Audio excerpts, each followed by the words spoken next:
వాళ్ళ సోషల్ మీడియాలో నడుస్తున్న దాన్ని కూడా కలిపి చూస్తే మటుకు వైసీపీ దీన్ని ఇది యాంటీ ఇన్కంబెన్సీ వెర్డిక్ట్, ప్రజల్లో వ్యతిరేకత వస్తే దెబ్బతినిపోతారు, అలాగే ఒంటరిగా వెళ్ళాలి, ఒంటరిగా వెళ్తే ఆదరిస్తారు, గట్టిగా నిలబడ్డారు కాబట్టి మా అమ్మ అంటే ఎవరి సిద్ధాంతాలు వాళ్ళు తీస్తారు కదా.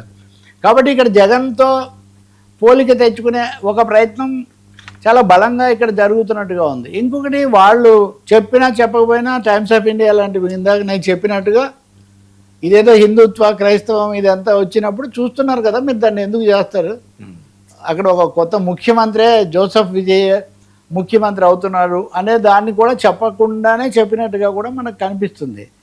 కానీ వీటన్నిటిలో అత్యంత ఆకర్షణీయమైన ఆసక్తికరమైన భాగం పవన్ కళ్యాణ్ వాళ్ళు టార్గెట్ చేయటం.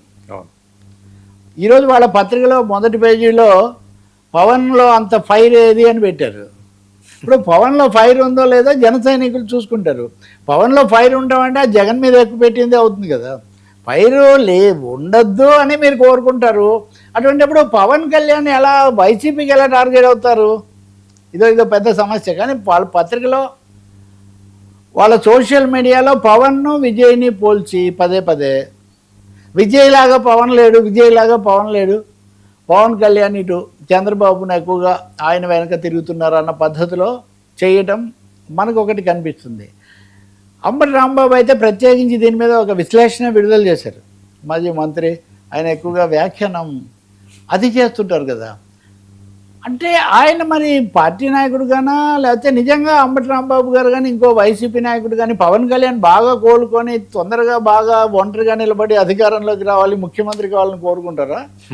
జన సైనికులు కోరుకోవచ్చు, లేకపోతే కొంతమంది కాపు పెద్దలు సామాజిక వర్గానికి చెందిన వాళ్ళు ఎవరైనా కోరుకోవచ్చు, గట్టిగా ఉండాలి, ఇంకా కొంచెం మన వాటా తెచ్చుకోవాలి, జనసేన భాగస్వామ్యం పెరగాలి పదవుల్లో అని కూడా కోరుకోవచ్చు. కానీ వైసీపీ కోరుకోవటం ఏంటండి పవన్లో ఫైర్ ఉండాలని?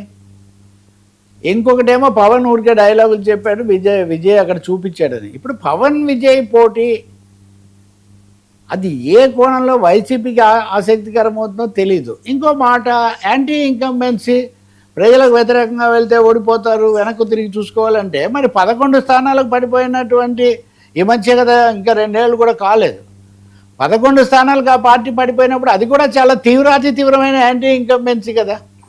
అది యాంటీ ఇన్కంబెన్సీ కాదు, ఈవీఎంల వల్లే అని మీరు అంటారు.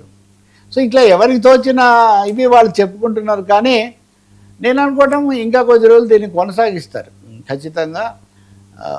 ప్రతి కోణంలో టీడీపీని టార్గెట్, టీడీపీ అని ఇంకా చెప్పాలంటే పవన్ కళ్యాణ్ బయటకు వచ్చి ఏదో ఒకటి దీని మీద మాట్లాడాలని వాళ్ళు కోరుకుంటున్నారేమో తెలియదు. ఆయన ఎలాగో ఆపరేషన్ దీనివల్ల అలా ఉన్నారు. ఇప్పుడు దాని మీద కూడా వ్యాఖ్యానాలు పెడుతున్నారు, ఆ ఆపరేషన్ ఇలా చేస్తారా అలా చేస్తారా ఇన్ని రోజులు ఉంటారని.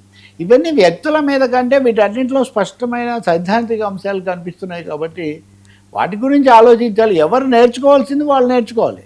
నాకు ఒక విషయం బాగా గుర్తుంది, రాజశేఖర రెడ్డి గారితో ఇలా మిస్టర్ చీఫ్ మినిస్టర్ చేస్తున్న రోజుల్లో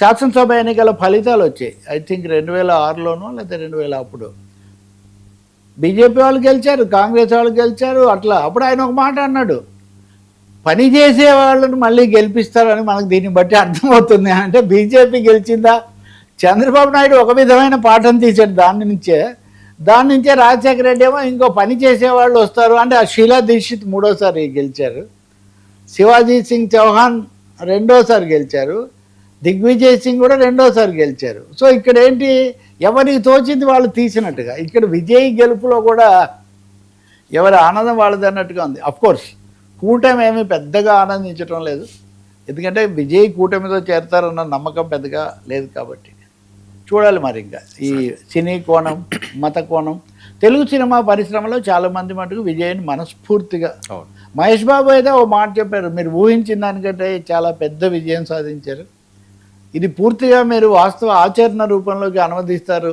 ట్రాన్స్లేట్ చేస్తారని నేను కోరుకుంటున్నాను. ఆయన కూడా ఒక మెసేజ్ పెట్టాడు. సార్ బీజేపీ టాప్ గేర్, హైదరాబాద్కు మోడీ, వరుసగా రాష్ట్రాలు పంజాబ్ తెలంగాణ టార్గెట్. బీజేపీ ఇప్పుడు టాప్ గేర్లో ఉంది.